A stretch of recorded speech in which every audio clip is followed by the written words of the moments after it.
അന്തിമ വോട്ടർ പട്ടികയിൽ ക്രമക്കേട് ആരോപിച്ച് കോൺഗ്രസ് രംഗത്തെത്തിയതിനു പിന്നിൽ പരാജയ ഭീതിയെന്ന് പുനലൂർ നഗരസഭാ ഭരണ നേതൃത്വം. അടിസ്ഥാനമില്ലാത്ത കാര്യങ്ങളിൽ ആക്ഷേപമുന്നയിച്ച് ഭരണപക്ഷത്തെ താറടിച്ച് കാണിക്കുകയാണ് പ്രതിപക്ഷത്തിന്റെ ലക്ഷ്യമെന്നും ഇവർ ആരോപിച്ചു. ഇതിനെതിരെ ശക്തമായ നിയമ നടപടി സ്വീകരിക്കുമെന്ന് നഗരസഭാ ചെയർപേഴ്സൺ ഉൾപ്പെടെയുള്ള നേതാക്കൾ വാർത്താസമ്മേളനത്തിൽ പറഞ്ഞു. സാധാരണ വോട്ടർ പട്ടികയിൽ ക്രമക്കേട് കണ്ടെത്തിയാൽ ഇലക്ടറൽ രജിസ്ട്രേഷൻ ഓഫീസർക്ക് പരാതി നൽകുകയാണ് ചെയ്യേണ്ടത്. അല്ലെങ്കിൽ അപ്പീൽ അതോറിറ്റിയായ നഗരസഭാകാര്യ ജോയിന്റ് ഡയറക്ടറെ സമീപിക്കാം. എന്നാൽ ഇവിടെ യാതൊരുവിധ പരാതിയും രേഖാമൂലം നൽകാതെ നഗരസഭാ സെക്രട്ടറിയെ ഉപരോധിച്ച് ജനങ്ങളുടെ കണ്ണിൽ പൊടിയിടാനാണ് കോൺഗ്രസ് ശ്രമിക്കുന്നതെന്ന് നഗരസഭാ ചെയർപേഴ്സൺ ഉൾപ്പെടെയുള്ള നേതാക്കൾ വാർത്താസമ്മേളനത്തിൽ പറഞ്ഞു. കഴിഞ്ഞ ദിവസങ്ങളിൽ നമ്മുടെ നഗരസഭ ഭരണ നേതൃത്വത്തിനും അതുപോലെ തന്നെ നമ്മുടെ നഗരസഭയിൽ നടക്കുന്ന ഇത്തരം പ്രവർത്തനങ്ങൾക്ക് തെരഞ്ഞെടുപ്പുമായി ബന്ധപ്പെട്ട് നടക്കുന്ന പ്രവർത്തനങ്ങൾ നഗരസഭയുടെ ഭരണ നേതൃത്വവും അതുപോലെ തന്നെ LDFന്റെ ഭരണ നേതൃത്വവും ഇടപെടുന്നു, പാർട്ടി ഓഫീസുകൾ ഇടപെടുന്നു എന്നുള്ള ഒരു വ്യാജമായിട്ടുള്ള ഒരു തെറ്റിദ്ധാരണ ജനങ്ങളിലേക്ക് എത്തിക്കുന്നതിന് വേണ്ട ഒരു ശ്രമം UDFന്റെ ഭാഗത്തു നിന്ന് ഉണ്ടായിട്ടുള്ളത് വളരെ ഖേദകരമാണെന്ന് ഈ അവസരത്തിൽ നമ്മൾ ഓർമ്മപ്പെടുത്തുകയാണ്. ഈ തെരഞ്ഞെടുപ്പിന്റെ പ്രവർത്തനവുമായി ബന്ധപ്പെട്ട ഒരു സമയത്തും ഭരണസമിതി എന്ന നിലയിൽ ഞങ്ങളുടെ ഭാഗത്തു നിന്നോ രാഷ്ട്രീയ നേതൃത്വത്തിന്റെ ഭാഗത്തു നിന്നോ ഒരു ഇടപെടലും ഉണ്ടായിട്ടില്ല. കൃത്യമായും തെരഞ്ഞെടുപ്പ് കമ്മീഷന്റെ നിർദ്ദേശപ്രകാരം തീരുമാനിക്കപ്പെട്ട ഉദ്യോഗസ്ഥരുടെ സെക്രട്ടറിയുടെ കീഴിലുള്ള ഉദ്യോഗസ്ഥരെ നിയോഗിച്ചുകൊണ്ടാണ് ഇതിന്റെ എല്ലാ പ്രവർത്തനങ്ങൾ നടത്തിയിട്ടുള്ളത്. പവർ ഹൗസ് വാർഡിലെ വോട്ടുകൾ കൂടുതൽ പരിശോധനയ്ക്ക് വിധേയമാക്കിയപ്പോൾ വ്യാപകമായി വ്യാജരേഖകൾ ചമച്ച് വോട്ട് ചേർക്കാൻ ശ്രമിച്ചിരുന്നതായി ശ്രദ്ധയിൽപ്പെട്ടിരുന്നു. ഈ സംഭവം കൂടി പ്രതിപക്ഷ നേതാവ് ഉയർത്തിക്കൊണ്ടുവരണമെന്നും നേതാക്കൾ പറഞ്ഞു. തെരഞ്ഞെടുപ്പ് ചട്ടലംഘനം നടത്താൻ ശ്രമിച്ചവരെ നിയമത്തിന് മുന്നിലെത്തിക്കാനുള്ള നടപടികളുമായി ഭരണപക്ഷം മുന്നോട്ടു പോകും. വ്യാജരേഖകൾ സമർപ്പിച്ചവർക്കെതിരെ നഗരസഭയിൽ നിന്നും നോട്ടീസ് നൽകിയിട്ടുണ്ട്.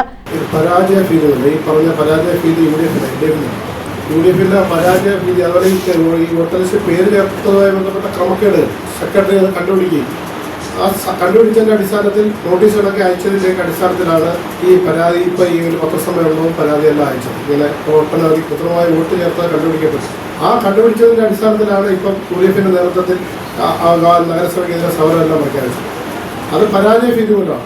അല്ലാതെ നമ്മുടെ LDFനകത്ത് ഞങ്ങളെ സംബന്ധിച്ച് ഞങ്ങളുടെ വോട്ട് ചേർക്കൽ വളരെ കൃത്യമായി വളരെ ചിട്ടയായി തന്നെ നടത്തിയിട്ടുള്ളതാണ്. അതിനകത്ത് ഞങ്ങൾ വളരെ വ്യക്തമായ മുൻതൂക്കം നേടുകയും ഒരു കാരണവശാലും LDFന്റെ ഭരണം നഷ്ടപ്പെടാത്ത തരത്തിലുള്ള പ്രവർത്തനങ്ങൾ LDFന്റെ നേതൃത്വം നടത്തിവരികയാണ്.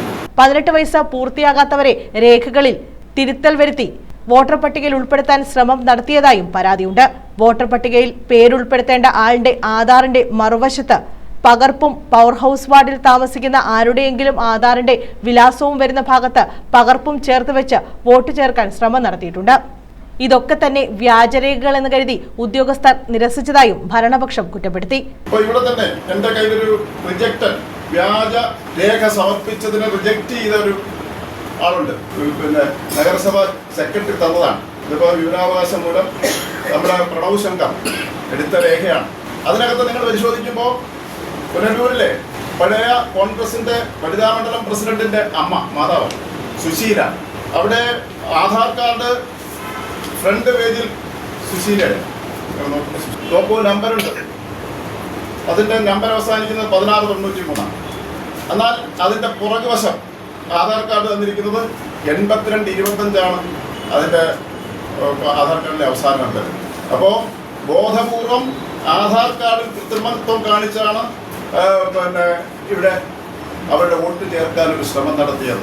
പവർ ഹൗസ് വാർഡിൽ ഇത്തരം 5ഓളം കേസുകൾ ഉദ്യോഗസ്ഥർ കണ്ടെത്തിയതായും ഇവർ ചൂണ്ടിക്കാട്ടി. അടിസ്ഥാനമില്ലാത്ത കാര്യങ്ങളിൽ ആക്ഷേപമുന്നയിച്ച് ഭരണപക്ഷത്തെ താറടിച്ചു കാണിക്കുകയും അതേസമയം വ്യാജരേഖകൾ ഉണ്ടാക്കി വോട്ട് ചേർക്കാൻ ശ്രമം നടത്തുകയും ചെയ്തവരുടെ ഇരട്ടത്താപ്പ് അനുവദിച്ചു കൊടുക്കില്ലെന്നും ഭരണപക്ഷം വ്യക്തമാക്കി.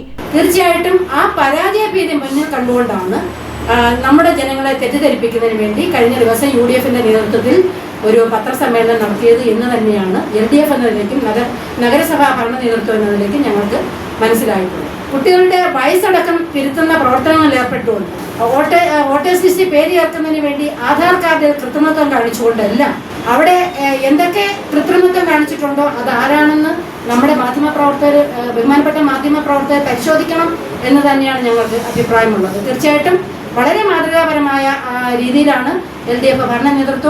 ശക്തമായ നിയമ നടപടികളുമായി ഇടതുപക്ഷ ജനാധിപത്യ മുന്നണി മുന്നോട്ടു പോകുമെന്നും നഗരസഭാ ചെയർപേഴ്സൺ കെ പുഷ്പലത ഉൾപ്പെടെയുള്ള നേതാക്കൾ അറിയിച്ചു.